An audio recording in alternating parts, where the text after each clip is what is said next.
పిల్లల్లో అంటే పిల్లలు చిన్న పిల్లలుగా ఉన్నప్పుడు అది వేరే సమస్య అన్నయ్య. పిల్లలు కొంచెం పెద్దోళ్ళు అయ్యారు కదా, పెళ్ళికి వచ్చారు కదా, వాళ్ళ పెళ్ళిళ్ళు ఏం చేస్తాడో మరి అదే కొంచెం నాకు దిగులు అన్నయ్య. అన్నం వంట పట్టట్లేదు అన్నయ్య. ఆహా, అట్టయితే మానేసి ఎండుకొని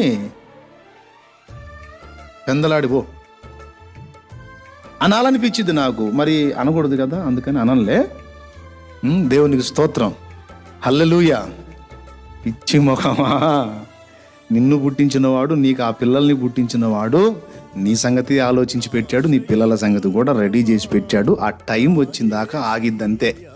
ఆ సమయం వచ్చినప్పుడు నువ్వు ఆపినా ఆగదు.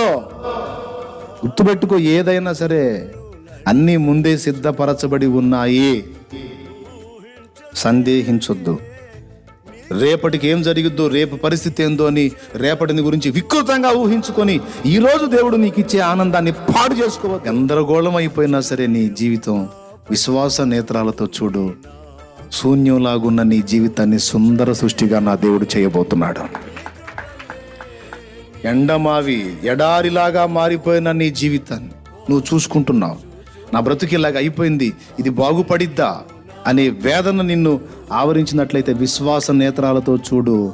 ఎండ మావులే జీవజల నదులుగా నా దేవుడు మార్చబోతున్నాడు.